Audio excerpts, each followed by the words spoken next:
আমি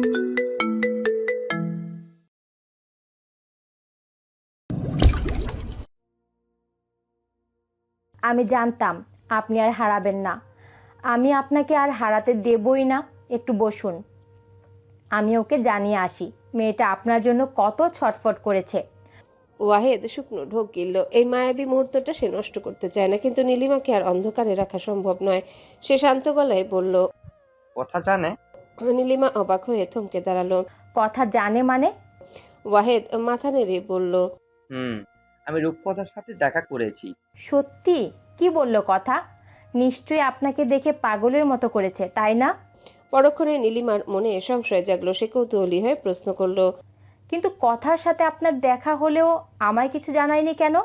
শুকতারা ঘরের এক কোণে জড়সড় হয়ে দাঁড়িয়ে আছে। বাবাকে ঘিরে মনের ভিতর এক দুর্ভেদ্য দেয়াল থাকলেও সে অপলক দৃষ্টিতে মায়ের আনন্দ দেখছে। মাকে সে কখনো এতটা খুশি হতে দেখেনি। নীলিমা যেন ছোট বাচ্চাদের মতো ছটফট করছে। ওয়াহেদ কোনো উত্তর দিল না। সে ক্ষীণস্বরে বলল, এখানে বসো নীলিমা। শুকতারা আম্মা বাবার কাছে আসবে না?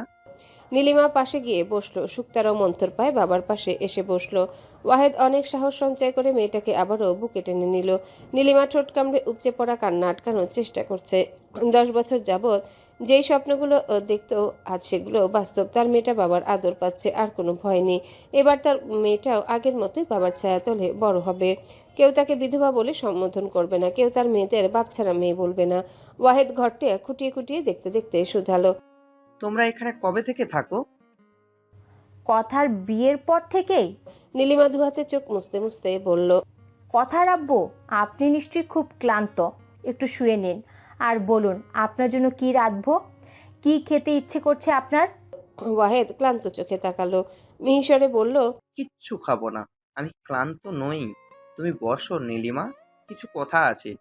নীলিমা হাসি মুখে বলল, কথা তো হবেই, সময় কি আর ফুরিয়ে যাচ্ছে? আগে বলুন কি খাবেন। আপনার জামাইয়ের সাথে কি দেখা হয়েছে? মানুষটা ভীষণ ভালো। ওয়াহেদ শূন্য দৃষ্টিতে তাকিয়ে বলল, দেখা হয়েছে, কিন্তু নীলিমা, আমার রূপকথার কি এমন জীবন প্রাপ্য ছিল? তুমি এমন একজনের সাথে মেয়েটার বিয়ে দিলে, যার নিজেরই 14 বছরের একটা ছেলে আছে। নীলিমার মুখটা মুহূর্তে ফ্যাকাশে হয়ে গেল। সে অসহায় কণ্ঠে বলল, বাবা ছাড়া হতদরিদ্র এক মায়ের মেয়েকে বিয়ে করার জন্য তৎক্ষণাৎ একটা সম্ভ্রান্ত পরিবারের ভালো ছেলে পাওয়া আমার জন্য মুশকিল ছিল কথার আব্বু। অথচ চারপাশে সবাই ক্ষুধার্ত নেকড়ের মতো ওত পেতে বসেছিল আমার মেয়েটার সর্বস্ব শেষ করার জন্য। ভয় আর অসহায়ত্বে আমি রাজি হয়ে যাই তাদের প্রস্তাবে। ওয়াহেদ এর মাথাটা লজ্জায় নুয়ে পড়ল। কথা বলার ন্যূনতম শক্তিটুকু যেন সে হারিয়ে ফেলল। নিজের কাপুরুষতার কথা ভেবে শরীরটা অবশ হয়ে আসছে। তার মনে হলো এই ত্যাগী শক্তিশালী নারীটির সামনে দাঁড়িয়ে থাকার যোগ্যতাও তার নেই। নীলিমা তাকে বিমর্ষ দেখে প্রবোধ দিয়ে বলল, আপনি একটুও মন খারাপ করবেন না।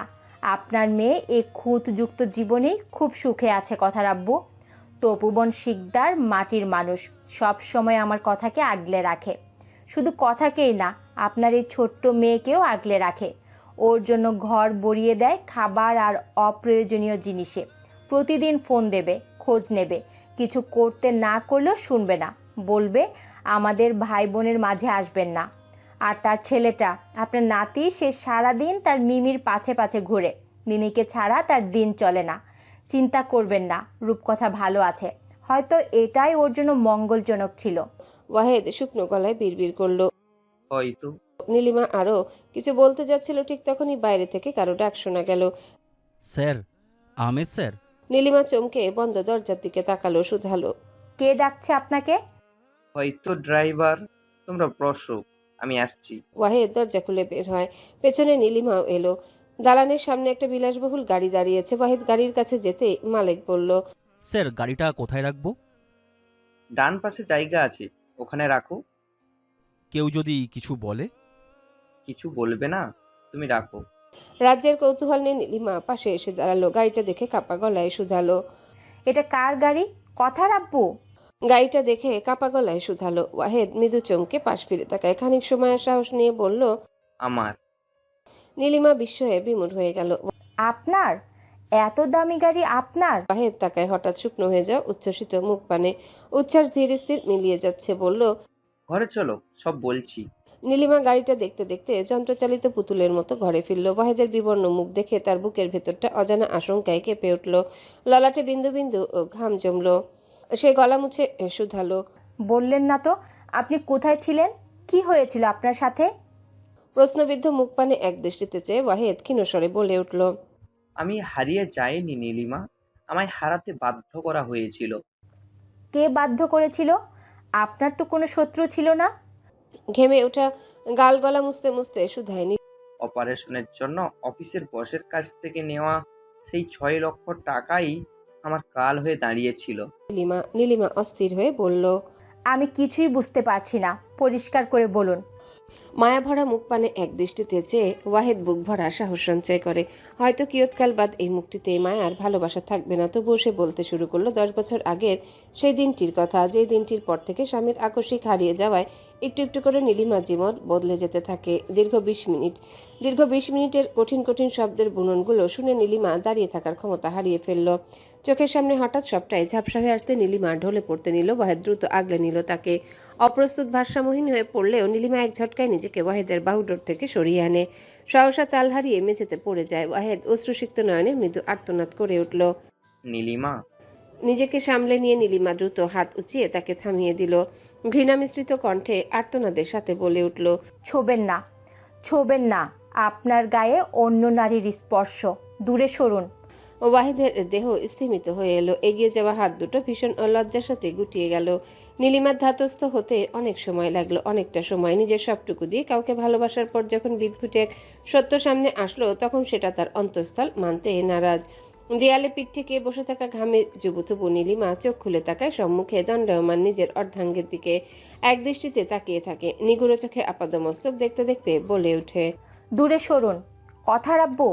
না না, ভুল হয়ে গেল। কি বলে সম্বোধন করব আপনাকে বুঝতে পারছি না। আমি বরং আপনাকে মিস্টার ওয়াহেদ বলে ডাকি। হ্যাঁ হ্যাঁ, এটাই ভালো শোনাচ্ছে, আপনার সাথে মানাচ্ছে। ওয়াহেদ অসহায় স্বরে বলল। নীলিমা, আমার পরিস্থিতিটা একটু বোঝার চেষ্টা করো। নীলিমা তার কথার কোনো ভ্রুক্ষেপ করল না। সর্বহারা দৃষ্টিতে চেয়ে শুধায়, মিস্টার ওয়াহেদ বিয়ে করেছেন? ওয়াহেদ নিশ্চুপ। নীলিমা এবার কঠোর স্বরে আবারও শুধালো, বিয়ে করেছেন? আমি বাধ্য হয়েছিলাম নীলিমা। কি অদ্ভুত জবাব! নীলিমা গা দুলিয়ে হেসে উঠল। চোখ দিয়ে অনবরত নোনা জল গড়িয়ে পড়ছে, অথচ ঠোঁটের কোণে বিদ্রুপের হাসি। শুধায়, সন্তানও আছে? হুম। বয়স কত? ওয়াহেদ নিরুত্তর। নীলিমা চিৎকার করে উঠল। 10 বছরে পড়েছে। ওয়াহেদ মাথা নিচু করে জবাব দিল, 10 বছর? বাহ, মোটেও সময় নষ্ট করেননি। নিজের অবস্থান পাকাপোক্ত করতে একটা উত্তরাধিকারী তো দরকার ছিলই। নীলিমা বিড়বিড় করলো, পরক্ষণে তীব্র ঘৃণা নিয়ে বলল, নিজাম তো খুব সুন্দরী আর অনেক বিত্তবানও বটে। আপনি এখন সেই কোম্পানির মালিক, তাই না? যেখানে 25,000 টাকা বেতনের কর্মচারী ছিলেন, সেখানে আজ লাখ লাখ টাকা আয় করেন। সুখের তো কমতি নেই আপনার, তাই না? ওয়াহেদের চোখ দিয়ে জল গড়িয়ে পড়ল। নীলিমা, নীলিমা চোখ তুলে তাকায়। অবোধ শিশুর ন্যায় তোতলাতে তোতলাতে বলে, আমার নাম ধরে ডাকবেন না। আপনার মুখে নিজের নাম শুনতে কেমন যেন গা ঘিন ঘিন করছে। আমি আপনাকে কোনো দোষ দিচ্ছি না। বিপদে পড়ে যদি এমন রাজত্ব আর সুন্দরী স্ত্রী পাওয়া যায়, তবে হয়তো আমিও এমন কোনো ফালতু অজুহাত দিয়ে 10 বছর কেন, চিরকাল লুকিয়ে থাকতাম। আপনি একদম ঠিক করেছেন, কিন্তু আজ এই 10 বছর পর অট্টালিকা ছেড়ে আমাদের মতো কাঙালের ঘরে কেন ফিরে এলেন? ওয়াহেদ হাঁটু গেড়ে বসলো সেই বিধ্বস্ত নারীটির সামনে। কয়েক মুহূর্ত আগেও যে নারীটি আনন্দে টানা মেলেছিল, এখন সে এক জীবন্ত লাশ। পুরুষ মানুষ কত অবলীলায় কারো সবটুকু কেড়ে নিতে পারে। ওয়াহিদ ক্ষীণস্বরে বলল, আমার টাকার লোভ কোনোদিন ছিল না। আমার অবস্থাটা একটু বোঝার চেষ্টা করো প্লিজ। নীলিমা উন্মাদের মতো মাথা নেড়ে বলল, আমি আপনার পরিস্থিতি বুঝতে পারছি তো মিস্টার ওয়াহেদ। বিপদে পড়ে আপনি এক রাজ্যের রাজা হয়ে গেলেন, তখন আর এই প্রজার কথা মনে পড়েনি। সব বুঝেছি আমি। তুমি ভুল বুঝছো নীলিমা। ভুল বুঝছি? আপনিই বলুন, পৃথিবীতে এমন কোনো বাবা আছে যে সামান্য হুমকির ভয়ে তার 1 বছরের দুধের শিশুর খোঁজ নেয় না 10টা বছর? সে তো নিজের প্রাণের মায়া তুচ্ছ করে হলেও সন্তানের ছায়া হতে চাইতো, অথচ আপনি স্রেফ হুমকির ভয়ে নিজের সাজানো সংসার ভুলে থাকলেন। আমার হাসি পাচ্ছে আপনার অজুহাত শুনে। আর কান্না পাচ্ছে আমি 10 বছর যাবৎ আমার মূল্যবান সময়গুলো সবটা আপনার নামে সঁপে বেঁচেছিলাম। আমার প্রতিটা মোনাজাতে আপনি ছিলেন। কি হতো বলুন তো যদি 10 বছর আগে সাহস করে বলতেন যে এই অভাবের জীবন আপনি আর চান না, আমি হাসি মুখে আপনাকে মুক্তি দিতাম। কিন্তু আমার এই 10টা বছর কেন এভাবে নষ্ট করলেন আপনি? উত্তর দিন। নীলিমা পুনরায় ফুপিয়ে কেঁদে উঠল, হাউমাউ করে কাঁদতে কাঁদতে বলল, আমায় কখনো মানুষ মনে করেছিলেন? পর্যাপ্ত খাবারের অভাবে আমার ছোট মেয়েটা বুকের দুধ পেত না। বাইরের দুধ কেনার সামর্থ্য ছিল না আমার। 1 বছরের মেয়েটাকে ভাতের মার খাইয়ে বড় করেছি আমি। আমার রূপকথা টানা 2 বছর শুধু মরিচ আর পানি দিয়ে ভাত খেয়েছে। ওই দিনগুলোতে মানসিকভাবে আমি এতটাই বিধ্বস্ত ছিলাম যে কাজ করার শক্তিটুকু অবশিষ্ট ছিল না। রাস্তাঘাটে বের হতে পারতাম না। সুযোগ পেলেই লোকে লালসার দৃষ্টিতে তাকাতো। কাজ চাইলে শরীর বিক্রি করার প্রস্তাব দিত। আমি সেলাইয়ের কাজ করে মেয়েদের জন্য 2 মুঠো ভাত আর সবজি জোগাড় করতাম। মাসের পর মাস মাংস তো দূরের কথা, মাছও ওদের পাতে দিতে পারতাম না। সারা বছর 2টো জামা পরে কাটিয়ে দিয়েছে। ঈদে নতুন জামা পাওয়ার স্বপ্ন ছিল। আর আপনি বলছেন আপনি একটা মেয়ে মানুষের হুমকির ভয়ে আমাদের খোঁজ নেননি? আপনি তো একটা কাপুরুষ। আমার থুতু দিতে ইচ্ছে করছে আপনার উপর। দয়া করে আমার সামনে থেকে সরুন। আমি আপনার পায়ে পড়ি। আমি আপনার মুখ দেখতে পারছি না। চলে যান। নীলিমা গলাকাটা মুরগির মতো ছটফট করছে। ওয়াহিদ অশ্রুসিক্ত চোখে করুণ স্বরে ডাকলো, নীলিমা, ডাকবেন না আমায়। বের হন আমার বাড়ি থেকে। সরুন আমার চোখের সামনে থেকে। নীলিমা মেঝে চাপড়ে চিৎকার করে উঠল। ওয়াহিদ কাপা কণ্ঠে অনুনয় করল, আমার কথাটা একটু শোনো নীলিমা। নিঝাম একটা বিকৃত মস্তিষ্কের মানুষ। ও রাগ করলে নিজের ছেলেকে খুন করতে ও দ্বিধা করে না। আমার বুকটা ছিন্ন ভিন্ন হয়ে যাচ্ছে ওয়াহেদ। আমার স্বামী অন্য কাউকে ছুঁয়েছে, তাকে নিয়ে ঘর করেছে। আমায় ভুলে 10টি বছর অবলীলায় অন্য একজনের সাথে কাটিয়ে দিয়েছে। আমি এগুলো মেনে নিতে পারছি না। আমি দরিদ্র হতে পারি, কিন্তু প্রিয় মানুষকে অন্য কারোর সাথে ভাগ করে নেওয়ার ক্ষমতা আমার নেই। চেয়েছিলাম আমার স্বামী একান্তই আমার হয়ে থাকবে, কিন্তু সব শেষ। কেন ফিরলেন আপনি? সারা জীবন আড়ালেই থাকতেন। অন্তত আপনার প্রতি আমার শ্রদ্ধা আর ভালোবাসাটা তো অটল থাকতো। এখন আমি বাকি জীবনটা কি নিয়ে বাঁচবো? আমার ছোট্ট মেয়েটাকে বড় করতে হবে, অথচ মনে হচ্ছে আমি এখনই দম বন্ধ হয়ে মরে যাব। ওয়াহিদ আকুতি জানিয়ে বলল, এমন বলো না নীলিমা। আমরা দুজনে মিলে শুক্তারাকে বড় করব। আমি ভুল করেছি, আমি অপরাধী।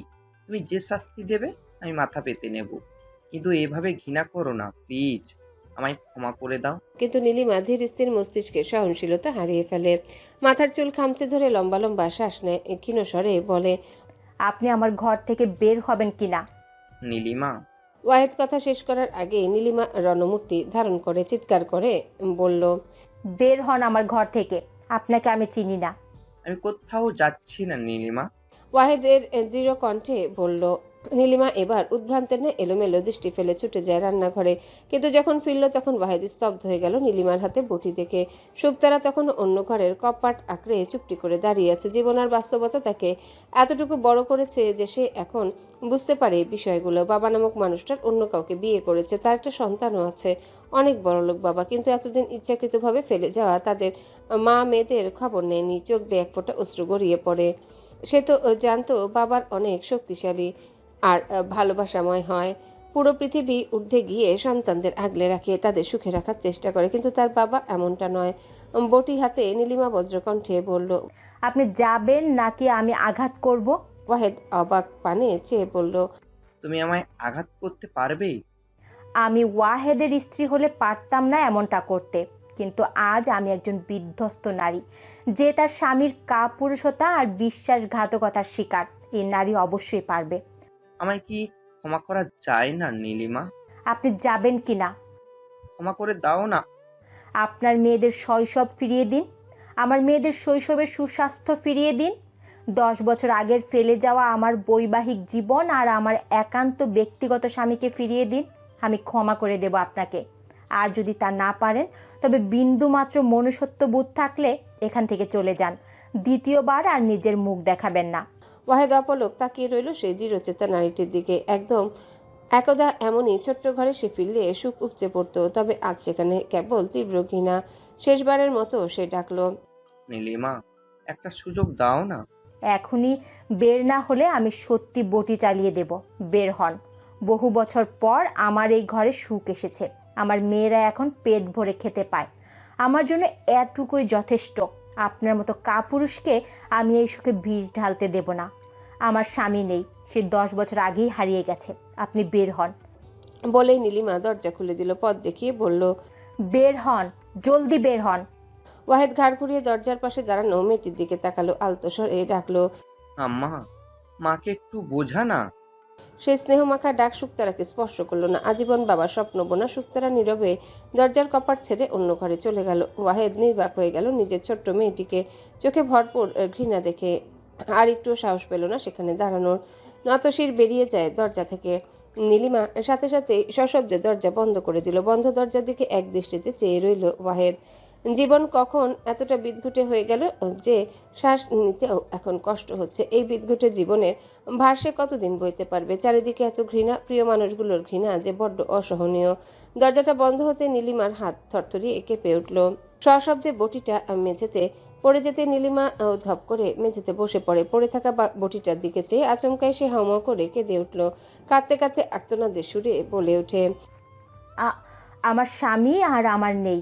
সে ফিরে আসলো, কিন্তু অন্য একজনের স্বামী হয়ে, অন্য একজনের বাবা হয়ে। হে খুদা, এত কঠিন শাস্তির জন্য তুমি আমাকেই বেছে নিলে। আমার যে দম বন্ধ হয়ে আসছে। এত অপেক্ষা, এত দোয়া, সবটা এক মুহূর্তে এমন ঘৃণায় পরিণত হয়ে গেল। দুঃখের ভার সইতে না পারা নীলিমা গলাকাটা মুরগির মতন ছটফট করছে আর কান্না করছে। শুক্তারা লুকিয়ে লুকিয়ে দেখে মেঝেতে বসে মাকে পাগলের মতো কাঁদতে। সাহস হয় না এগিয়ে যাওয়ার, তবুও কিয়ৎকল বাদ সাহস যোগায় এগিয়ে যায় মায়ের কাছে। দীর্ঘ একটা সময় পর নীলিমা মেঝেতে লাশের ন্যায় পড়ে আছে। তখন শুক্তারা মন্থর গতিতে পা টিপে টিপে এগিয়ে যায়। ভয়ে ভয়ে ফিসফিসিয়ে ডেকে ওঠে মাকে।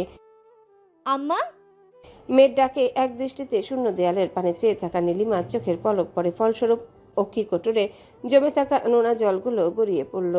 ক্ষীণস্বরে বলে উঠল, ভয় পাস না মা। মা তোর মাথার উপর সব সময় আছি, থাকবো।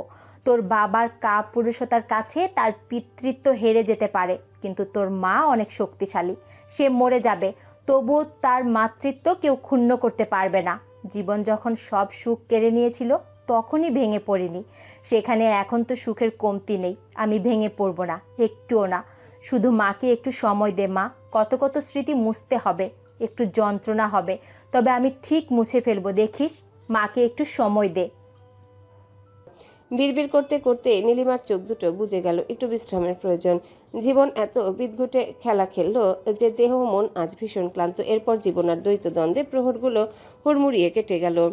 গড়ায় কয়েক সপ্তাহ। এই কয়েক সপ্তাহে কেউ সব ভুলে নতুন করে বাঁচতে শিখেছে, কেউ কারোর অপেক্ষায় কাতর হয়ে আছে, তো কেউ শরীরের সাথে যুদ্ধ করে যাচ্ছে একটু নিজের সন্তানকে ছুঁয়ে দেখার জন্যে।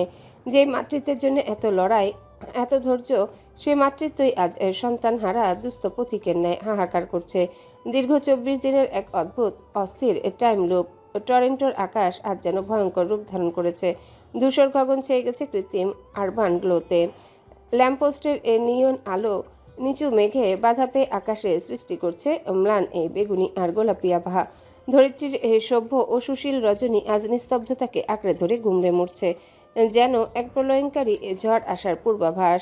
ঝড় আসবে কি ভ্রান্ত ধারণাকে সঠিক প্রমাণ করে দিয়ে অ্যালেক্সা নামক ইলেকট্রনিক যন্ত্রটি যান্ত্রিক কণ্ঠে বলে উঠল, A heavy snowstorm is expected to begin in Toronto at 2:30 a.m. Visibility will be near zero. বিলাসবহুল ভিক্টোরিয়া ডিজাইনের বাড়িটির একটি কক্ষের পর্দা খোলা। তুলনায় তুষার ছুঁয়ে থাকা ঝাপসা গ্লাস ভেদ করে ওয়ার্ম লাইটের আলো তখনও সুদৃশ্যমান। সে মৃদু আলোয় ঠিক নূরের ন্যায় চমকাচ্ছে সাদা পাঞ্জাবিতে আবৃত ইবাদতরত একটি অবয়ব। মোনাজাতরত এরোজের নিমগ্ন চিত্ত সচকিত হয় এলেক্সার ওয়েদার আপডেট শুনে। সে দ্রুত মোনাজাত শেষ করে উঠে ঘড়ির দিকে তাকায়। 1:30 বাজে। 2:30 তুষার ঝড়ের আভাস, সেটাও বিপজ্জনক। ঘুমন্ত নায়েলের নিষ্পাপ মুখের দিকে এক পলক তাকিয়ে এরোজ দ্রুত পোশাক বদলে নিল। ঠিক তখনই নায়েল ঘুমের ঘোরে মৃদু কেঁদে অস্ফুট স্বরে ডেকে উঠল,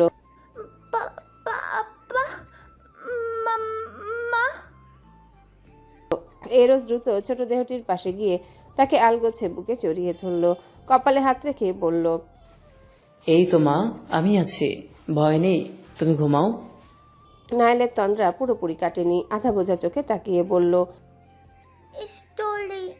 এরও চিন্তিত মুখে জোরপূর্বক হাসি ফুটিয়ে তুলল। তাকে যে বের করতে হবে। তুষার ঝড় যদি শুরু হয়ে যায় তবে তার বের হওয়া মুশকিল হয়ে যাবে, কিন্তু এই ছোট্ট সত্তাটির আবদার যে পূরণ করতেই হবে। সে কানে ইয়ারফোন গুঁজে ভীষণ ধীর কণ্ঠে গল্প বলতে শুরু করলো। এই বুকের উষ্ণতা ইদানিং নাইলের সবকিছুতে পরিণত হয়েছে। বাবা মায়ের আদর, সুখ দুঃখ, মন খারাপ সবকিছুর একমাত্র উপশম এই একটা বুক। যেন অচেনা অজানা এই পৃথিবীতে নাইলের একান্তই নিজস্ব একটা পৃথিবী এই বুকটা, যেখানে থাকলে পৃথিবীর কোনো বিরূপ প্রভাব তাকে ছুঁতে পারবে না। নাইলের ঘুম গাঢ় হতে প্রায় 20 মিনিট সময় লাগলো। গল্প বলতে বলতে ক্লান্ত এরোজো একসময় তন্দ্রাচ্ছন্ন হয়ে পড়েছিল, কিন্তু মিনিট দুয়েকের মাথায় হঠাৎ তার তন্দ্রাচ্ছেদ ঘটল।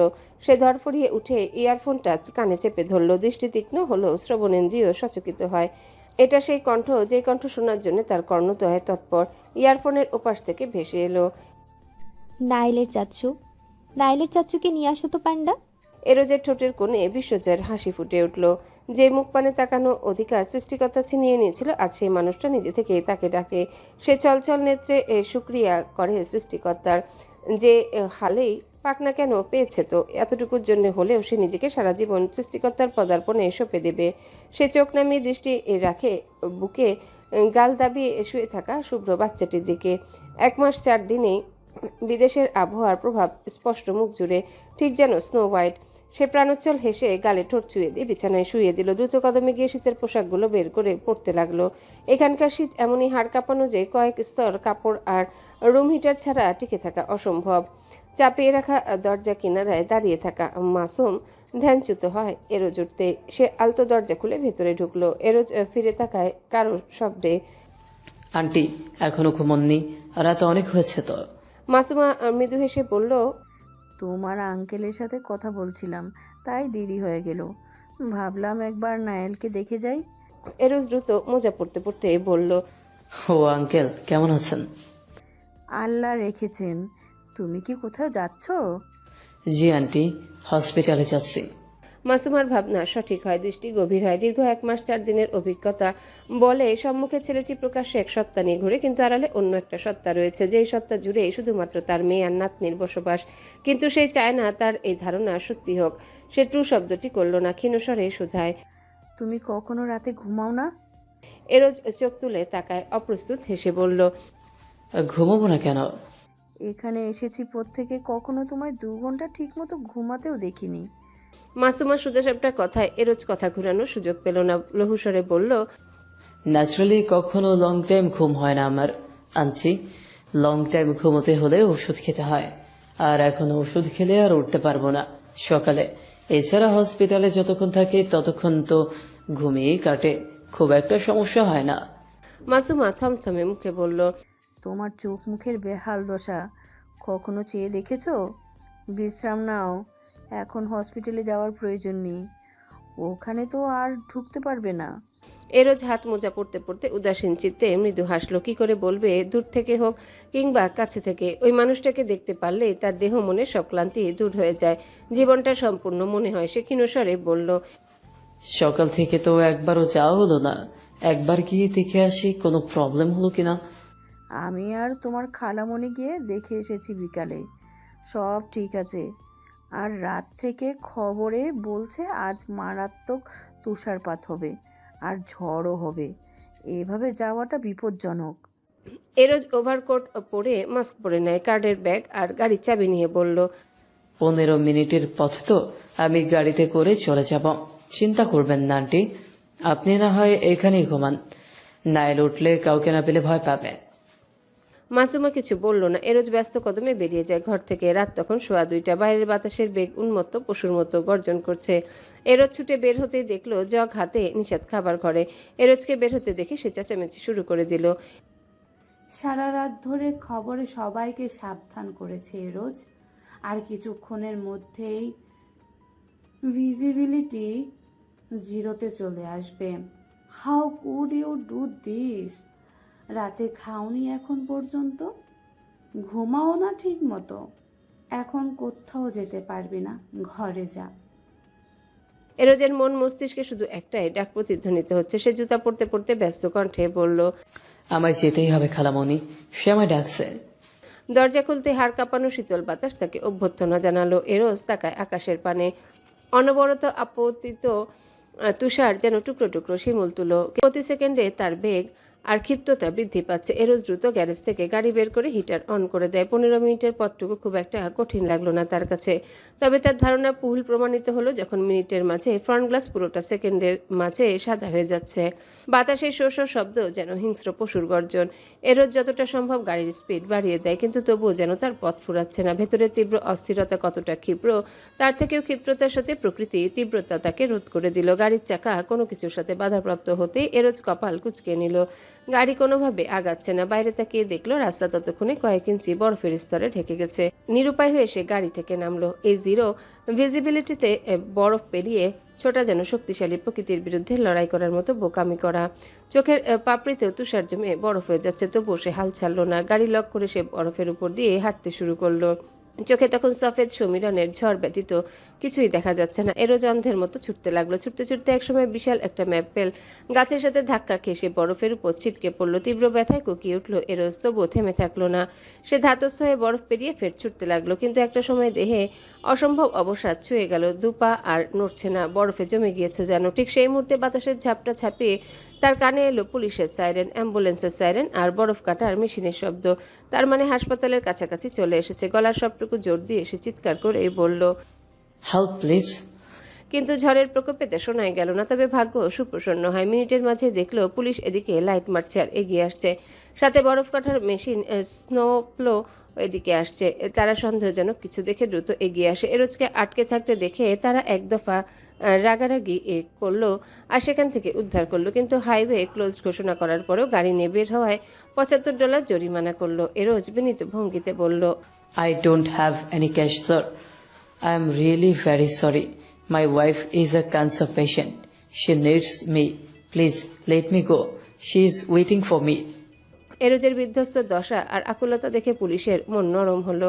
তারা অনতিবিলম্বে মেনে নিল, জরিমানা মওকুফ করে দিল। বলল, Your forehead is bleeding. Your forehead is bleeding. Let's go. Who will drop you? কাঁপতে থাকা এরোজের মুখে হাসি ফুটে উঠল। সে যে ব্যথা পেয়েছে তা তার মাথাতেই নেই। পুলিশ নিজ দায়িত্বে তাকে পৌঁছে দিল হাসপাতালে। কাঙ্ক্ষিত ফ্লোরে উঠতে এরোজকে পুরো পোশাক খুলে ফেলতে হলো। এগুলো পরে সে আইসোলেশন রুমে সামনেও যেতে পারবে না। একজন নার্স তাকে সর্বোচ্চ জীবাণুমুক্ত করে যাওয়ার অনুমতি দিল। হিটারের উষ্ণতায় সে একটু নিঃশ্বাস নিতে পারল। কাঙ্ক্ষিত দরজার সামনে পৌঁছাতেই তার মুখে হাসি ফুটে উঠল। 24 দিনেই মৌনতার রোগ প্রতিরোধ ক্ষমতা অনেকটা ফিরেছে। এখন সে কথা বলতে পারে, একটু একটু হাঁটারও শক্তি পায়। এরোজ কিউবিক আকৃতির গ্লাসটার সামনে দাঁড়াতে মুখের হাসি মিলিয়ে যায়। মাথায় স্ক্যাল্প কুলিং ক্যাপ পরা একটা কঙ্কালের ন্যায় মুখ দৃশ্যমান হয়। নেই কোনো সৌন্দর্য, নেই কোনো উজ্জ্বলতা, এমনকি কয়েক টুকরো মাংস হয়তো ওই মুখে পাওয়া যাবে না, শুধু হাড়ের উপর চামড়ার প্রলেপ। এরোজ বুক ভরা সাহস নিয়ে মুখে হাসি ফুটিয়ে তুলল। ভেতরে থাকা নার্স মৌনতাকে ফোন এগিয়ে দিতে মৌনতা নিস্তেজ চোখ খুলে তাকায়, ক্ষীণ স্বরে শুধায়, নার্স বলল, Your husband. মৌনতা কপাল কুঁচকে নিল। এই হাজবেন্ড কাকে বলেছে বুঝতে তার অসুবিধা হয় না। তার দেখাশোনা করা সব নার্সরা জানে এরোজ তার আত্মীয়, কিন্তু শুধু ইনি বুঝতে চায় না। সে বরাবরের ন্যায় গুরু গম্ভীর কণ্ঠে বলল, he is not my husband, he is my relative. Nurse বিরক্তিতে চোখ ঘোরালেন। রোগী তো দেখে না তারা ওই লোকটার কত উন্মাদনা সহ্য করে। রোগী যতই বলুক সে এসব কথা বিশ্বাস করে না। মৌনতার প্রতীক্ষিত চোখ জোড়ায় উজ্জ্বলতা ছুঁয়ে গেল। অনতিবিলম্বে পান্ডাটা আরো প্রিয় হয়ে উঠল। কানে ফোন ঠেকাতে ভেসে আসলো পুরুষালী শ্রান্ত কণ্ঠ। ভাই। মৌনতা ম্লান হেসে বলল, হ্যালো, আপনি এখানে কেন? এরোজ মৃদু হাসলো। অবলীলায় ঝড়ের বিভীষিকার কথা লুকিয়ে গিয়ে বলল, ঘুম আসছিল না, তাই ভাবলাম একটু ঘুরে যাই। মৌনতার যেন এহেন জবাবই আশা করেছিল। সে প্রচন্ড উত্তেজনা নিয়ে বলল, আপনি কি জানেন আমি কিছুক্ষণ আগেই পান্ডাটির কাছে আপনার কথা বলেছিলাম, আর দেখুন আপনি এসে গিয়েছেন। এরোজ ম্লান হাসলো। মৃত্যুর সাথে লড়ছে, অথচ চোখে মুখে ছোট্ট একটা বিষয় নিয়ে কত হাসি। সে বলল, সত্যি? কেন রেখেছিলেন? মৌনতা উৎকণ্ঠা নিয়ে বলল, সারাদিনে তো আসেননি, আপনি একটু ডাক্তারকে বলুন না আমায় রিলিজ করে দিতে।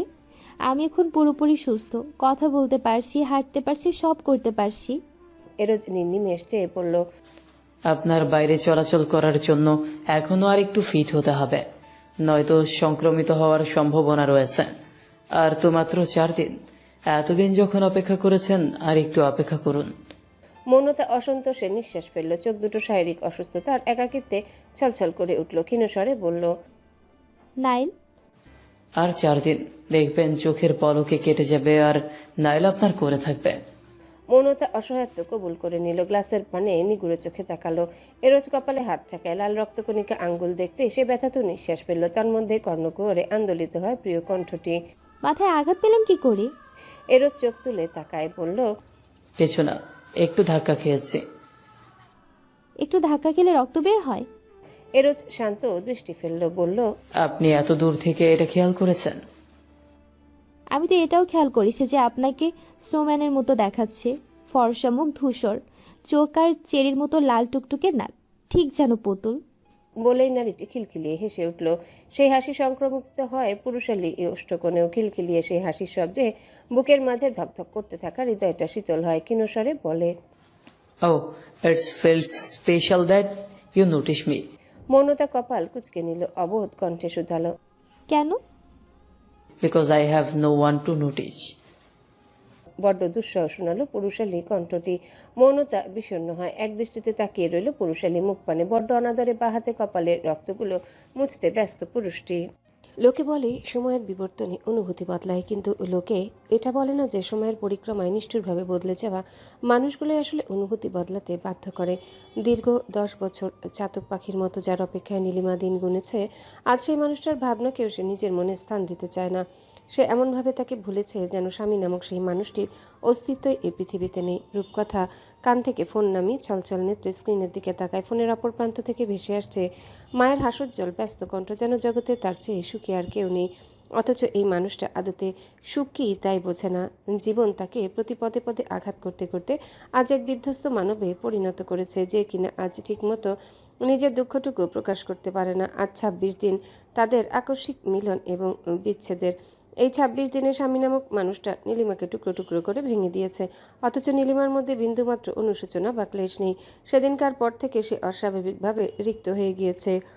আজ পর্যন্ত তাকে ওই বিষয়ে একটা শব্দ উচ্চারণ করতে দেখা যায়নি একটু কাঁদতে কিংবা বিলাপ করতে। বরং সে আগের চেয়েও বেশি উদ্যমে কাজ করতে শুরু করেছে। সংসার গোছাচ্ছে, শুকতারাকে আগলে বাঁচার চেষ্টা করছে। তবে একটি পরিবর্তন স্পষ্ট, এখন সে আর কারো পথ চেয়ে থাকে না।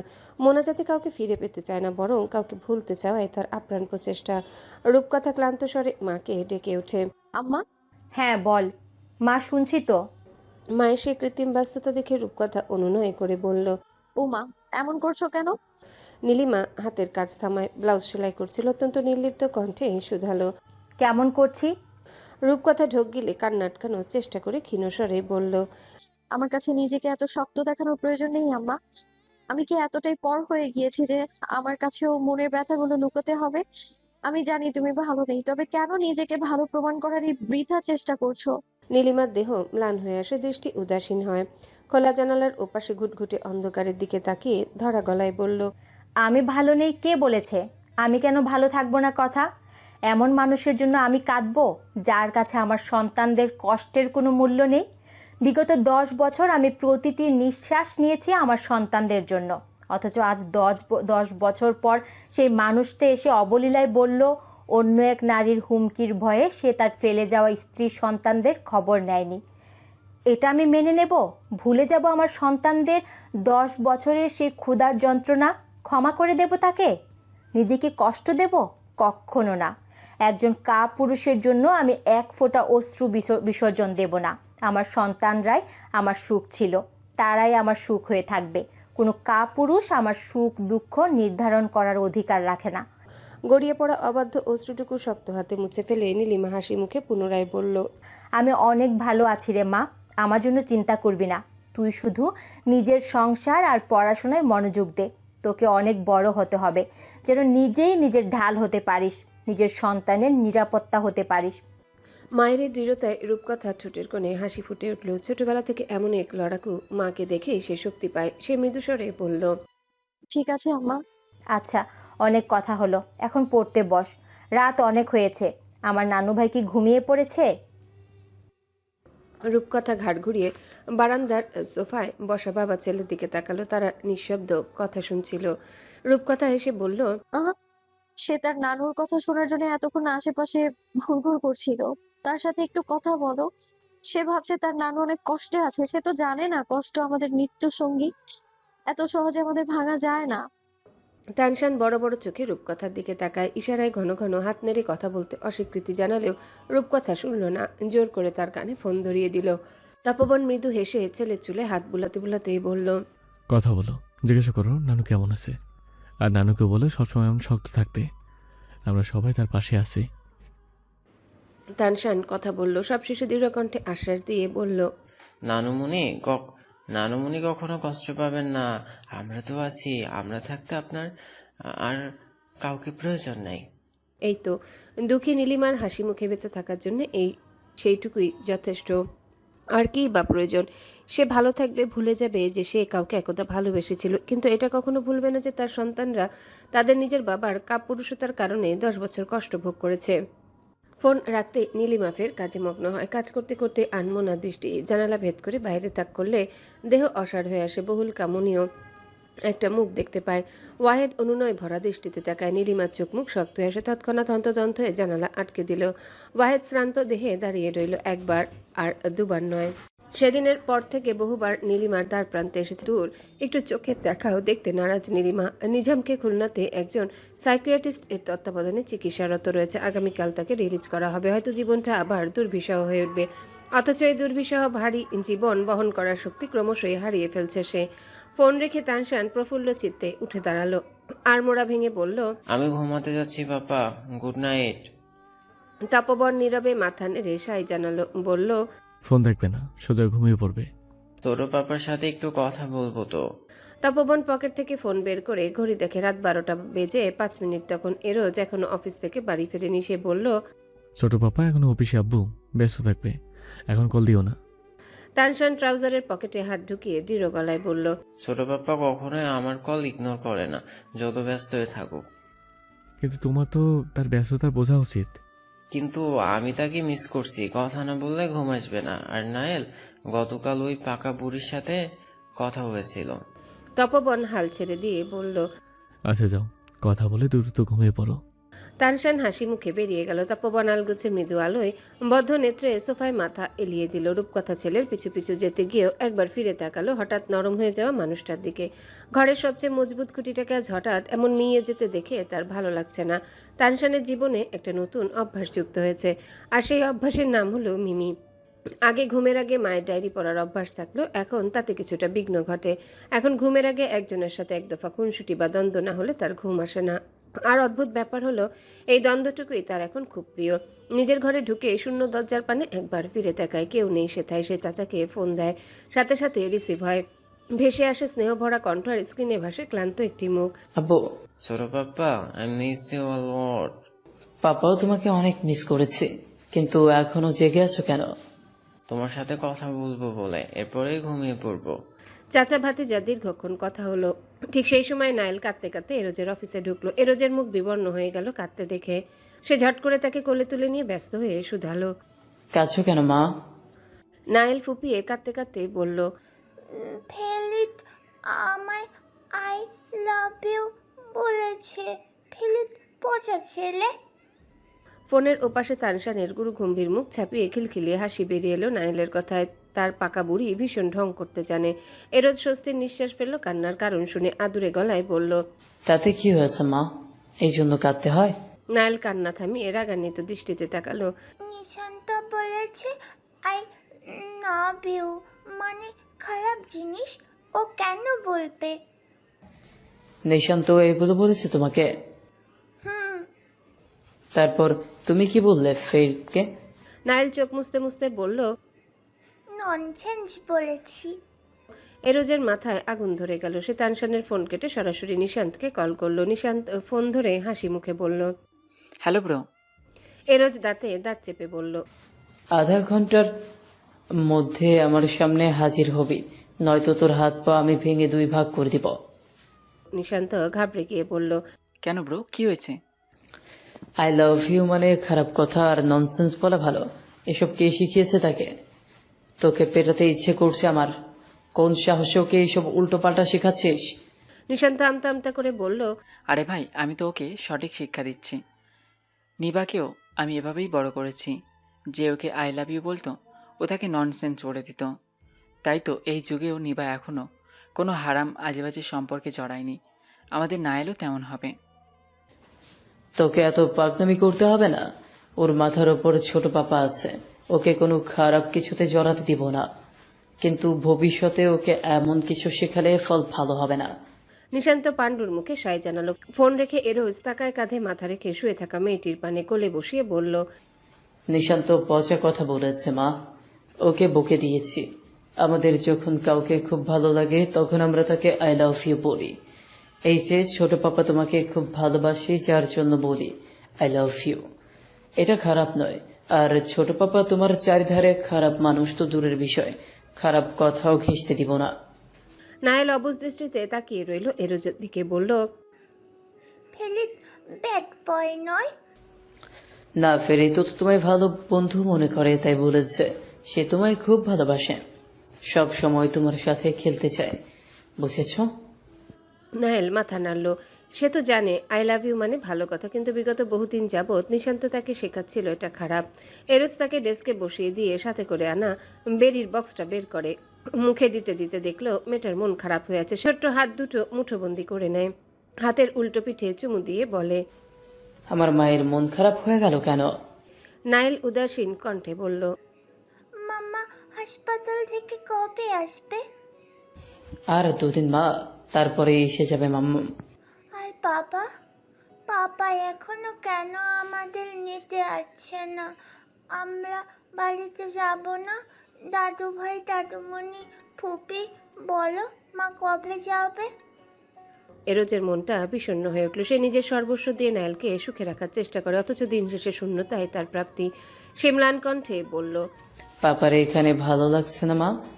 নায়েল বেরি খেতে খেতে আচমকা উৎকণ্ঠা নিয়ে বলল, আরে তুমি তো বাবা না, তুমি তো ছোট বাবা, তুমি মিস্টেক করেছো। বলেই সে খিলখিলিয়ে হেসে উঠল। ছোট্ট হাত দুটি আঁকড়ে ধরা এরোজের হাত দুটো কেঁপে উঠল নায়েলের কথায়। একটু একটু করে বাচ্চা মেয়েটির পৃথিবী হতে চাওয়ার দৃঢ় প্রত্যয় রূঢ়ভাবে থমকে গেল ছোট্ট একটা স্বীকারোক্তিতে। আঁকড়ে ধরা হাত দুটো ঢিলে হয়ে যায়। সে অস্ফুট স্বরে বলে ওঠে, পাপা নই। না তো, তুমি তো ছোট পাপা। পাপা তো বাড়িতে, পাপা বলেছে আমাদের নিতে আসবে তাড়াতাড়ি। নায়েল ঘন ঘন মাথা নেড়ে বলল। এরোজ কৃত্রিম হাসলো নায়েলের কথায়, অস্ফুট স্বরেই বলল, ঠিক বলেছ, ছোট পাপা একটু মিস্টেক করে ফেলেছি, সরি মা। It's okay. এরোজ টলমলে চোখে তাকায় নায়েলের মুখ পানে। সে শক্তি হারাবে না কোনো ক্রমে। ঢিলে হয়ে যাওয়া হাত দুটো আরো দৃঢ়ভাবে আঁকড়ে ধরল। হাসি মুখে বলল, কিন্তু ছোট পাপার এই মিস্টেকটাকে একদিন তুমি নিজেই শুধরে দিবে। আমি অপেক্ষায় থাকবো সেই দিনটার, যেদিন তুমি নিজ থেকে আমার হবে। নায়েল বুঝলো না এরোজের কথাটা, অবুঝ কণ্ঠে শুধায়, কি বলেছ? কিছু না, চলো আমরা এখন কাজ করি, তারপর দ্রুত বাড়িতে যাব। ওকে। নায়েল বেরি খেতে মগ্ন হয়। তানশান ওয়াশরুম থেকে হাত মুখ ধুয়ে বের হতেই দেখলো রোজকার অভ্যাস ঘরময় জুড়ে ঘুরঘুর করছে। তার মুখে হাসি ফুটে উঠল। রূপকথা বিছানা ছেড়ে দিয়ে বারান্দার শাটার আর পর্দা লাগিয়ে দেয়। অতঃপর ব্যস্ত কদমে এগিয়ে আসে ছেলের কাছে। মুখের সামনে রোজকার একটা সিদ্ধ ডিম আর কলা ভেসে উঠতেই তানশান বিরক্তি মিশ্রিত দৃষ্টি ফেললো তার মিমির দিকে। অসহায় কণ্ঠে বলল, রোজ রোজ এগুলো না দেখলে হয় না? রূপকথা শান্ত দৃষ্টিতে চেয়ে বলল, রোজ রোজ এগুলো না খেলে কারোর সাথে ক্লাসে হাড্ডাহাড্ডি লড়াই করবে কি করে? বারবার আঘাত দিয়ে তাকে শক্ত করবে কি করে? তানশান কপাল কুঁচকে নিল রূপকথার কথার মানে বুঝতে না পেরে, কিন্তু যখন বুঝলো তখন তেতে উঠল। This is not fair Mamy, আপনি আমার উপরে নজর রাখতে পারেন না? রূপকথা তার মুখে ডিমের এক টুকরো ভেঙে ঢুকিয়ে দিয়ে বলল, আমি তোমার উপর নজর রাখতে যাব এত খারাপ দিন আমার আসেনি। তুমি নিজেই প্রমাণ রেখে দাও তোমার খাতায়, আর সেগুলো আমার চোখেই পড়ে। তানশানের কান গরম হয়ে গেল। সুনেহরা জড়িত যে কোনো কিছু তার মধ্যে অস্বস্তি তৈরি করে। সে সোফায় বসে নীরবে খেতে লাগলো। রূপকথা তার মিইয়ে যাওয়া মুখ দেখে শুধায়, আমার কারণে ওর সাথে এমন করছো? না। তানশান গম্ভীর গলায় জবাব দিল। তবে? তানশান চোখ তুলে তাকায়। তবে কি? কেন ওর সাথে এমন ব্যবহার করছো? তুমি তাকে পছন্দ করো না? ও যা করে সেগুলো আমি পছন্দ করি না, এগুলো আমায় লজ্জিত করে, আমার লক্ষ্যে বাধা সৃষ্টি করে। তানশান চোখে চোখ রেখে বলল। রূপকথা হাতের কাজ থামায়, নম্র স্বরে শুধায়, সিলি করছেন মেমে, এইসব পছন্দের কোনো ভিত্তি? সিলি, ভিত্তিহীন একটা প্রশ্নের জবাবই দাও না। তানশান শান্ত দৃষ্টি ফেলে বলল। রূপকথা হেসে উঠল, ফের কাজে মগ্ন হয়ে বলল, মিথ্যা কথা বললে একটা, মনে রেখো তুমি কিন্তু 5 ওয়াক্ত নামাজ পড়ো। ঠিক দুর্বল জায়গা বরাবর আঘাত করলো রূপকথা। তানশান ফোঁস করে নিঃশ্বাস ফেলে বলল, আমি মিথ্যা বলিনি। সুনেরার আচরণ অভিজ্ঞ মামার মতো, তাই ওকে নয়, বরং ওর আচরণ আমার ভাল লাগে। মানুষ হিসেবে কাউকে আমাদের ভালো লাগতেই পারে, তার মানে এটা নয় যে আমি তাকে ভালোবাসি বা অন্য কিছু। আর সবকিছুর একটা সঠিক সময় আছে। এসব পছন্দ, ভালো লাগা সঠিক বয়স আর সময় এটা নয়। আমি এখন পড়াশোনা করতে হবে, পাপার মতো অনেক বড় হতে হবে, সবার ঢাল হতে হবে। রূপকথা মুগ্ধ হয়ে শুনল মাত্র 15 বছরের একটা ছেলের কথা। বিমুগ্ধ চিত্তে এগিয়ে এসে ভীষণ আদরের সাথে ছেলের মাথায় হাত রাখলো, হাত বুলিয়ে দিতে দিতে বলল, এই যে এতটুকু বুঝতে পেরেছো, এই পুরস্কার হিসেবে সৃষ্টিকর্তা একদিন তোমায় ঠিক তোমার প্রাপ্যটা দেবেন। নিজের বয়স আর সময়টাকে সঠিকভাবে কাজে লাগাও। মিমি তোমায় বিরক্ত করে সরি, কিন্তু আমি শুধু তোমার মনের কথা জানতে চাইছিলাম, তোমায় কোনো প্রকার লজ্জা কিংবা বিরক্ত করার উদ্দেশ্যে নয়। তানশান সোফায় পিঠ এলিয়ে দিয়ে নতশির খেতে খেতে বলল, আমি জানি আপনি আমার সাথে মজা করেন সবসময়। আমি জানি আপনি আমার সাথে মজা করেন সবসময়। কখনোই পাপাকে এসব বলবেন না। এই তো বুঝে গিয়েছো মিমিকে, কিন্তু এর মানে এই নয় যে আমি কখনোই বলবো না। আমার কথা না শুনলে আমি আলবাত বলবো। এখন মাথায় তেল দিয়ে দেবো না, তাতেও নাক কুচকাতে পারবে না। রূপকথা হেসে বলল।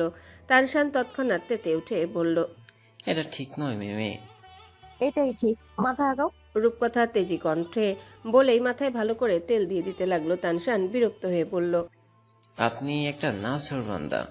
হুম, যত তাড়াতাড়ি এটা মেনে নেবে তত তাড়াতাড়ি তোমার জন্য ভালো। তানশান ক্লান্ত স্বরে বলল, আমি কি বোকা নাকি? এটা আমি অনেক আগেই মেনে নিয়েছি। ছেলেটি পরাস্ত কণ্ঠে রূপকথা খিলখিলিয়ে হেসে উঠল, হাসি মুখে বলল, এই তো আমার বুদ্ধিমান ছেলে, যাও দাঁত ব্রাশ করে ঘুমিয়ে পড়ো। তানশান মৃদু হেসে দাঁত ব্রাশ করে এসে বিছানায় শুয়ে পড়ে। রূপকথা লাইট নিভিয়ে চলে যায়। রূপকথা চলে যেতেই তানশান বেডসাইড ল্যাম্প জ্বালিয়ে মায়ের ডায়েরিটা বের করে। চোখে মুখে অপ্রকাশিত উজ্জ্বলতা সহ ঠোঁটের কোণে আলতো হাসি নিয়ে ডায়েরির শেষ পাতায় জীবনের প্রথমবারের মতো লিখল, মাম্মা, আই গট এন। মায়ের ডায়েরিতে আজ পর্যন্ত তানশান একটা কলমের ফোঁটাও দেয়নি, তবে আজ প্রথমবার মনে হলো মিমি নামক মানুষটা অনেক অনেক ভালোবাসার সম্মান ডিজার্ভ করে। তাই আজ তাকে নিজের জীবনের সবচেয়ে গুরুত্বপূর্ণ পান্নায় লিপিবদ্ধ করে নিল। তার দুটো মা। ওষ্ঠকোণে এক ফালি হাসি নিয়ে তানশান ডায়েরিটা বুকে জড়িয়ে নিয়ে চোখ বুজে বারান্দায় বসে ঝিমাতে ঝিমাতে তপবন অচিরে তন্দ্রাচ্ছন্ন হয়ে পড়ে। তার তন্দ্রাচ্ছেদ ঘটে চুলের মাঝে কেউ হাত গলিয়ে দিতে। আলতো নড়ে চড়ে উঠল। চোখ মেলে তাকালে রূপকথার মুখটি ভেসে উঠল। সে আধো আধো নয়নে তাকিয়ে বলল, তুমি? রূপকথা মৃদু হেসে শুধালো, মন খারাপ? তপবন ম্লান হাসলো, আলগোছে ভার হয়ে থাকা মাথাটা এলিয়ে দেয় সেই জায়গাটিতে, যেই জায়গাটা সামর্থ্যের বাইরে গিয়ে তাকে তার পরিবার আর সন্তানকে আগলে রাখছে। দুহাতে জড়িয়ে ধরে সরু কোমর। রূপকথা প্রেম বলতে বোঝেই একটা মানুষকে। প্রথম প্রেম, ভালোবাসা, ভরসা, আশ্রয় সবটাই এই মানুষটা জুড়ে। তাই মানুষটা খুব বিশেষ কিছু তার কাছে। সে সাদরে বুকে জড়িয়ে নিল মানুষটাকে, হাত বুলাতে বুলাতে বলল, ঘরে খুঁটি আজ এমন দুর্বল হয়ে পড়েছে কেন? আধারে এঁটে থাকা ধূসর দৃষ্টিদ্বয় চিকচিক করছে। তপবন ক্ষীণ স্বরে বলল, সব সম্পত্তি মাপজোক বাগবাটোয়ারা শেষ। পরশু লাস্ট বৈঠক। আনুষ্ঠানিকভাবে সব সম্পত্তি সবার নামে করা হবে। আমার পরিবারটা ছিন্নভিন্ন হয়ে গেল রূপকথা। জীবন একদিন যতবার আমাদের ভেঙেছে ততবার আমরা 3 ভাই বোন একসাথে ছিলাম, কিন্তু আজ সবটা শেষ। আমার ঘরটা একটু একটু করে তার সৌন্দর্য হারিয়ে ফেলেছে। রূপকথার দেহ ম্লান হয়ে আসে। চোখের সামনে নিজের আগলে রাখা ঘরটিকে ভেঙে যেতে দেখার ক্লেশ কতটা বিদঘুটে তা সে বুঝে মিহিসরে বলল, কে বললো সবটা শেষ?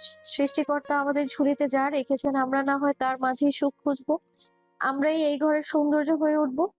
তপবন ম্লান হাসলো। চোখের সামনে ভাসছে পুরো বাড়ি জুড়ে প্রজাপতির মতো ছুটতে থাকা নায়েলের ছোট্ট অবয়ব। মৌনতার সারা বাড়ি টোটো করে বেড়ানো, ভাইজান বলে ডাক দেয়া, রোজ কাজ শেষে বাবার আর ইমরোজের সাথে বাড়ি ফেরা সে বিমুগ্ধকর দৃশ্য। শূন্যতায় হাহাকার করে উঠল বুকটা। এখন কি আপনিও সবার মতো দায়িত্ব থেকে মুখ লুকাতে চাইছেন? তবে কিন্তু বেঁচে থাকার সৌন্দর্যটুকু হারিয়ে যাবে, কারণ এই বাড়ির অন্যতম সুখ, অন্যতম মজবুত খুঁটি কিন্তু আপনি। আপনি যেদিন নড়বড়ে হয়ে যাবেন সেদিন এই ঘরটা পুরোপুরি তার সৌন্দর্য হারিয়ে ফেলবে। তপবন মাথা তুলে তাকায় স্মিত হেসে বলল, সবসময় চেষ্টা করেছি নিজের পরিবারটাকে আগলে রাখার, সেটা শেষ নিঃশ্বাস অবধি চেষ্টা করে যাব, কিন্তু কিন্তু মাঝে মধ্যে বলহীন লাগে। বলহীন লাগলে চলুন 2টো ডিম সিদ্ধ করে দিই, খেয়ে শক্তিশালী হয়ে যাবেন। কিন্তু বলহীন হওয়া যাবে না। তবে আমার আর তানচানের কি হবে? তপবন হেসে উঠল। আলগোছে মেয়েটিকে কোলে বসিয়ে কোমর জড়িয়ে নেয় মিহিস্বরে বলে, আপনাদের জন্যই তো এখনো বাচ্চার স্বপ্ন থেকে মুরব্বী। রূপকথা দুহাতে আঁকড়ে ধরল সেই শক্তপোক্ত পুরুষালী গলদেশ। আহ্লাদী কণ্ঠে বলল, তবে চলুন না নতুন করে স্বপ্ন বুনি।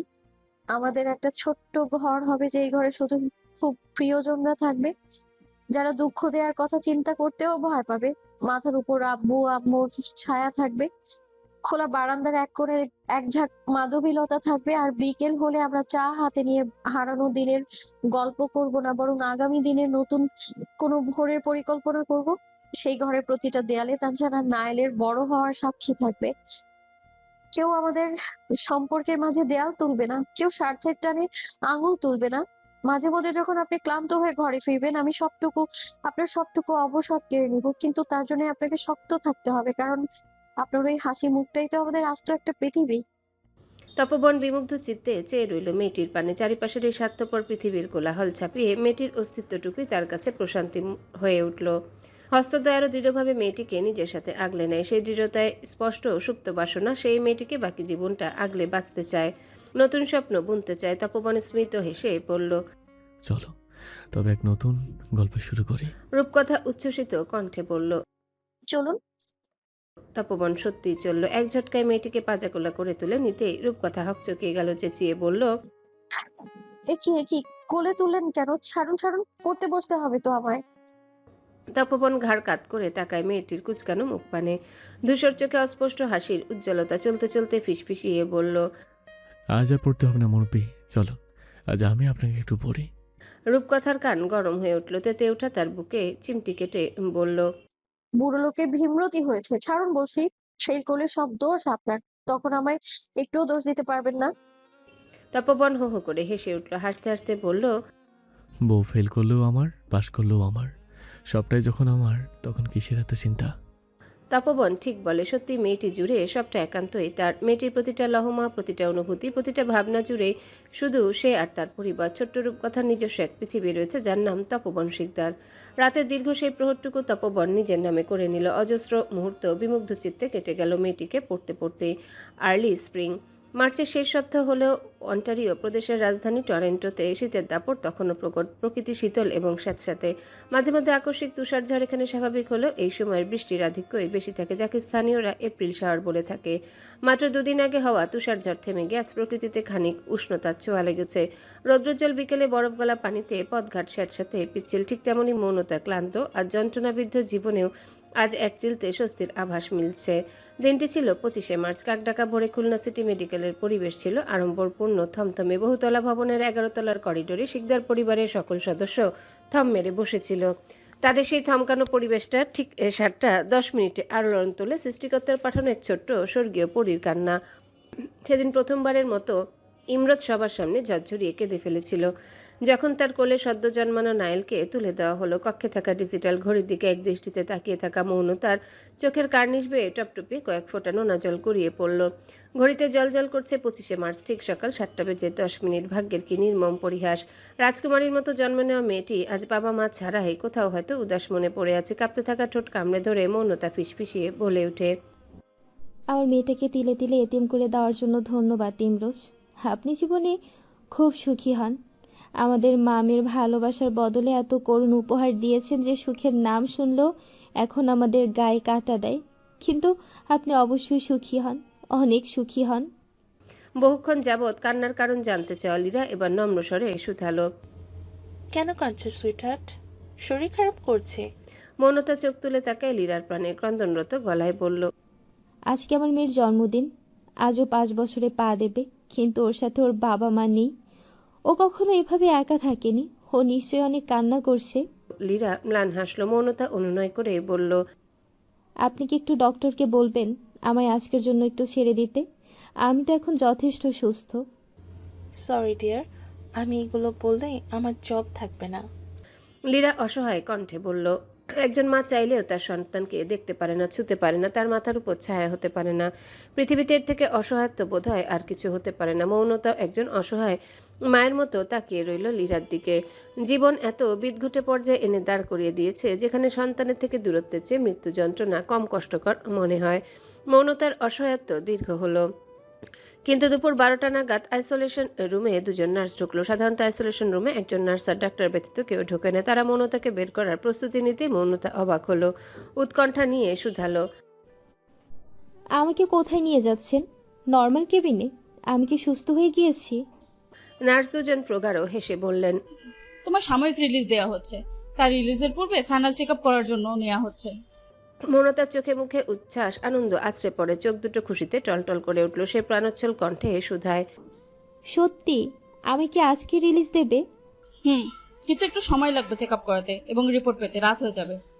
মৌনতা দুঃখী হলো না। দেরি হোক তবুও সে তার নাইলকে দেখতে পাবে। সে বলল, কিন্তু ডক্টর হঠাৎ কেন আমায় রিলিজ দিচ্ছে? এখনো তো 28 দিন হয়নি। ডাক্তার বলছেন তুমি এখন সাময়িক ছুটির জন্য প্রায় প্রস্তুত, তবে খুবই সতর্কতার সাথে থাকতে হবে। মৌনতা অশ্রুভেজা নয়নে গাল ভরে হাসলো নার্সের কথায়। এলোমেলো দৃষ্টি ফেলে তাকালো পরিচিত কেউ আছে কিনা দেখার জন্য, কিন্তু কেউ নেই। তাকে কি কেউ নিতে এসেছে? মৌনতা প্রধানত যা চিকিৎসাধীন রয়েছে সে হলো ডক্টর আরন সিম্মার। এরোজ শুধু 4 বার তার সঙ্গে দেখা করেছে, কিন্তু বেশিরভাগ সময় রেগুলার চিকিৎসক ডক্টর মার্ক মিন্ডেনের সাথে কথা হয়। ডক্টর মার্ক মিন্ডেনের পেছনে চুপটি করে দাঁড়িয়ে আছে এরোজ। সম্মুখে ডক্টর আরন সিম্মার কিছুটা ক্রুদ্ধ। 2 দিন আগে রিলিজ দিতে নারাজ সে। এই সময় রোগীর অবস্থা ভীষণ নাজুক এবং সংবেদনশীল থাকে। যে কোনো একটা ক্ষুদ্র ভুলের কারণে পরে পস্তাতে হতে পারে, কিন্তু এরোজের অনুরোধে তারা আজকে রিলিজ দিচ্ছে মৌনতাকে। যদিও ডক্টর মিন্ডেন এতে এরোজকে অনেকটা সাহায্য করেছে, কেননা মৌনতার রিকভারি বেশ দ্রুতগামী ছিল। এতটা দ্রুত তারা আশা করেনি, কিন্তু মৌনতার মাঝে অদম্য মানসিক শক্তি ছিল। অপেক্ষা ছিল সন্তানকে এক পলক দেখার। হয়তো তাই সৃষ্টিকর্তাও তার সঙ্গ দিয়েছে। ডাক্তার আরন মৌনতার কেবিনের দিকে পা বাড়ায়। ডক্টর মিন্ডেনও সাথেই যায়। যেতে যেতে পাশে চলতে থাকা এরোজকে হাস্যোজ্জ্বল কণ্ঠে বলল, সারপ্রাইজ দিতে চাচ্ছ মৌনতাকে? এরোজ স্মিত হেসে মাথা নাড়ল। ডক্টর ফের বললেন, আমার তরফ থেকে তোমাদের মেয়েকে অনেক অনেক ভালোবাসা দেবে। Thank you sir. Doctor Mark Minden মৃদু হাসলেন। মাঝে মধ্যে প্রিয়জনের সঙ্গ রোগীর সুস্থতার গতিকে আরো ত্বরান্বিত করে দেয়। মূলত এটাই তার প্রচেষ্টা। মাতৃত্বের হাহাকার একটু বেশি দীর্ঘ হলো। মৌনতার সকল রিপোর্ট আসতে রাত 9টা বেজে গেল। ডাক্তার আরন সিম্মারের কেবিনে আরেক দফা মিটিং বসলো। মিটিংয়ে এরোজ আর তার খালু উপস্থিত। নিশাতের হাজবেন্ড শাহরিয়ার আলম চিন্তিত কণ্ঠে শুধালেন, রিপোর্ট কি আসার ওরা এসেছে? ডক্টরের জবাব আসলো না। এরোজ চাতক পাখির মতো তাকিয়ে রইল ডাক্তারের দিকে। ব্লাস্ট সেল ক্যান্সার কোষ যদি 5%-এর নিচে না আসে তবে ডাক্তার কোনো ক্রমে মৌনতাকে রিলিজ দেবে না, বরং আবারও ইন্ডাকশন থেরাপি দিতে হবে। দীর্ঘ 10 মিনিট বাদ ডাক্তার একটা উষ্ণ নিঃশ্বাস ফেললেন। চোখের চশমা খুলে নিজ ভাষায় জানালেন, কনগ্রাচুলেশনস, মৌনতার ব্লাস্ট সেল 5%-এর নিচে নেমেছে। ডক্টর মার্ক হিন্ডেন সহ এরোজ আর তার খালু স্বস্তির নিঃশ্বাস ফেলল। এরোজের শ্রান্ত ভর ছেড়ে দেয়। চোখের কোণা টলটল করে ওঠে। এই তো এইভাবেই তারা প্রতিটা ধাপ জিতে যাবে, জিততেই হবে, নয়তো নরপশুরা যে জিতে যাবে। এরোজের চোখে মুখে অদম্য জেদ। মৌনতাকে সুস্থ হতেই হবে। কিন্তু ভাগ্যের নিষ্ঠুর পরিহাস বোধ হয় আড়ালে হাসছিল। তার অদম্য জেদ, শক্তি আর দৃঢ়তা কয়েক মিনিটের মাঝে থমকে গেল। যে একটা জিনিসের জন্য বিগত 6টা বছর সে নিজের গোটা জীবন কারোর নামে করে দিয়েছিল, সেই জিনিসটাই এখন আর নেই। যে চুলগুলো ছোঁয়ার জন্য তার অন্তঃস্থল বছরের পর বছর গুমড়ে মরেছে, আজ সেই চুলগুলোই তার হাতের মুঠোয়। কিন্তু মুহূর্তটা কেন এত বিদঘুটে, কেন এত হাহাকার মেশানো? ডক্টরের নির্দেশনা মনোযোগ সহকারে শুনে এরোজ ডিসচার্জ সামারি নিয়ে তখন অধীর আগ্রহে অপেক্ষা করছিল কেবিনের বাইরে। ঠিক তখনই লীরা ব্যস্ত কদমে এগিয়ে এসে একটা ব্যাগ এগিয়ে দিল। কি এটা? এরোজের কৌতূহলী এই গলায় লীরা বলল, তুমি মৌনতার চুল সংরক্ষণ করতে বলেছিলে, এই নাও। এটা করতে আমার অনেক কষ্ট হয়েছে রোজ। এরোজ ফ্যাল করে তাকিয়ে রইল ব্যাগটার দিকে। কিয়ৎকাল পূর্বেও সে নিজেকে যে কোনো কঠিন মুহূর্তের মুখোমুখি হওয়ার জন্য প্রস্তুত রেখেছিল, কিন্তু এখন তার হাত পা কাঁপছে কেন? কেন ভেতরটা ভেঙে আসছে? এরোজ কাঁপা কাঁপা হাতে ব্যাগটা আঁকড়ে ধরে। ব্যাগটার ভেতর তাকাতেই তার পৃথিবী থমকে গেল। পুরো ব্যাগ জুড়ে কুণ্ডলি পাকিয়েছে কালো রেশমের ন্যায় একরাশ চুল, কিন্তু আজ সেগুলো প্রাণহীন, শিকড়চ্যুত। এরোজের শ্বাস আটকে এলো। চোখে জল করছে ভেতরের আর্তনাদগুলো। লীরার দিকে তাকিয়ে অস্ফুট স্বরে বলল, এত চুল? তুমি তো বলেছিলে ইন্ডাকশন থেরাপিতে সব চুল একবারে পড়ে না। লীরা কাঁধ ঝাঁকিয়ে নির্বিকার বলল, সবার ক্ষেত্রে সমান হয় না। মৌনতার দেহে আগে থেকেই অনেক পুষ্টিহীনতায় ভুগছিল। উচ্চ তাপমাত্রার কেমো তার শরীর সহ্য করতে পারেনি। এখন অল্প কিছু চুল আছে। ডক্টর বলেছেন এরপর যেদিন হাসপাতালে আসবে সেইগুলোও কেটে আসবে, নয়তো প্রচুর ঝামেলা হবে।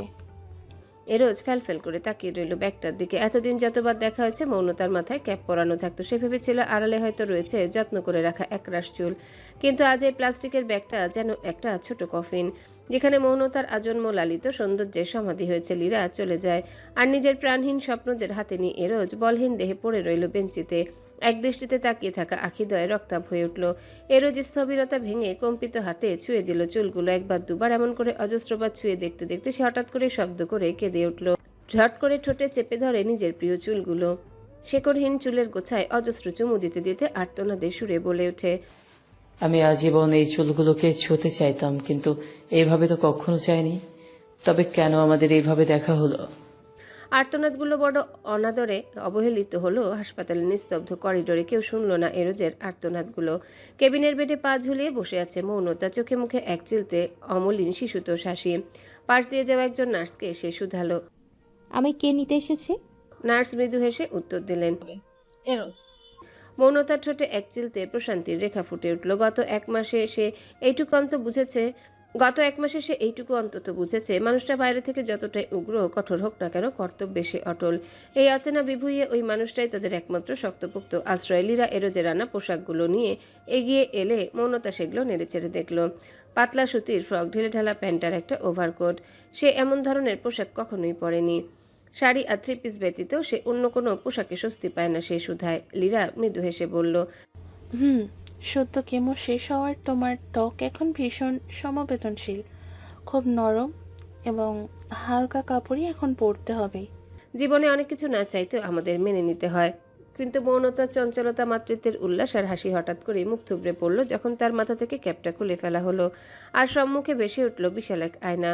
মৌনতার পায়ের তলার থেকে মাটি সরে গেল। আয়নায় নিজের প্রতিবিম্ব দেখে শীর্ণ হাড়ের উপর ফ্যাকাশে চামড়ার প্রলেপ, শরীরের ভাজে ভাজে কালশিটে দাগ, কোটরাগত চোখ যেন এক জীবন্ত কঙ্কাল দাঁড়িয়েছে। কিন্তু তার এই ক্ষয়িষ্ণু রূপ দেখে সে যতটা না থমকালো, তার চেয়ে বেশি বিদীর্ণ হলো নিজের শ্রেষ্ঠতম সৌন্দর্যকে হারিয়ে।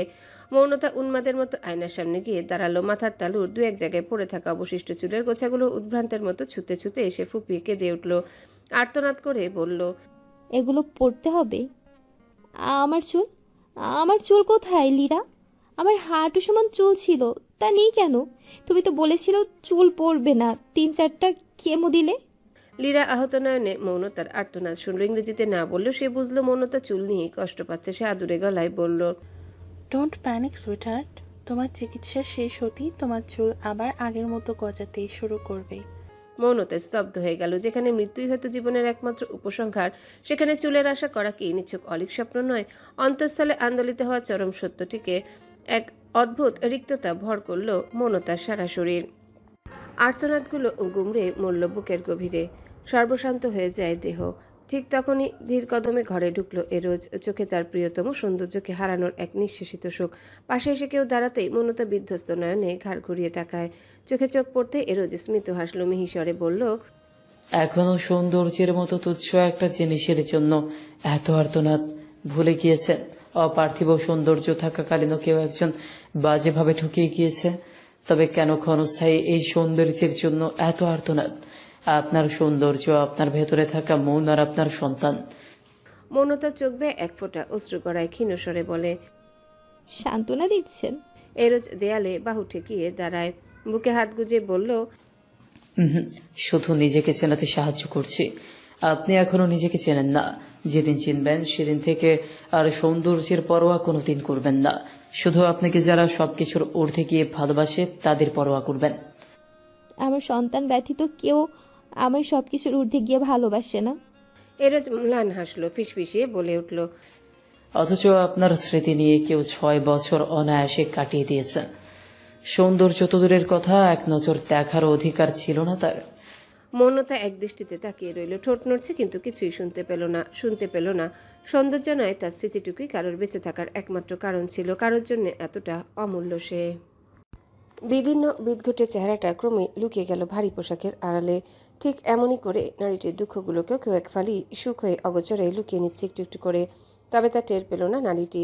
এটুকু বুঝতে পারল না সবটা মানবতা হয় না, সবটা প্রায়শ্চিত্ত হয় না, সবটা অনুশোচনা হয় না কারোর জন্য সে বেঁচে থাকার একমাত্র অবলম্বন।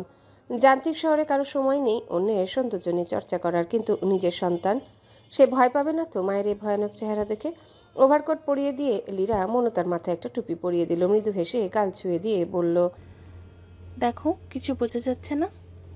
আরও একবার আরশিতে নিজের বিদঘুটে অভয়ব দেখার সাহস হলো না মৌনতার। সে মুখ ঘুরিয়ে নিতে চোখের সামনে একটা হাত ভেসে উঠল। মৌনতা চোখ তুলে তাকায় ধূসর নেত্রপানে।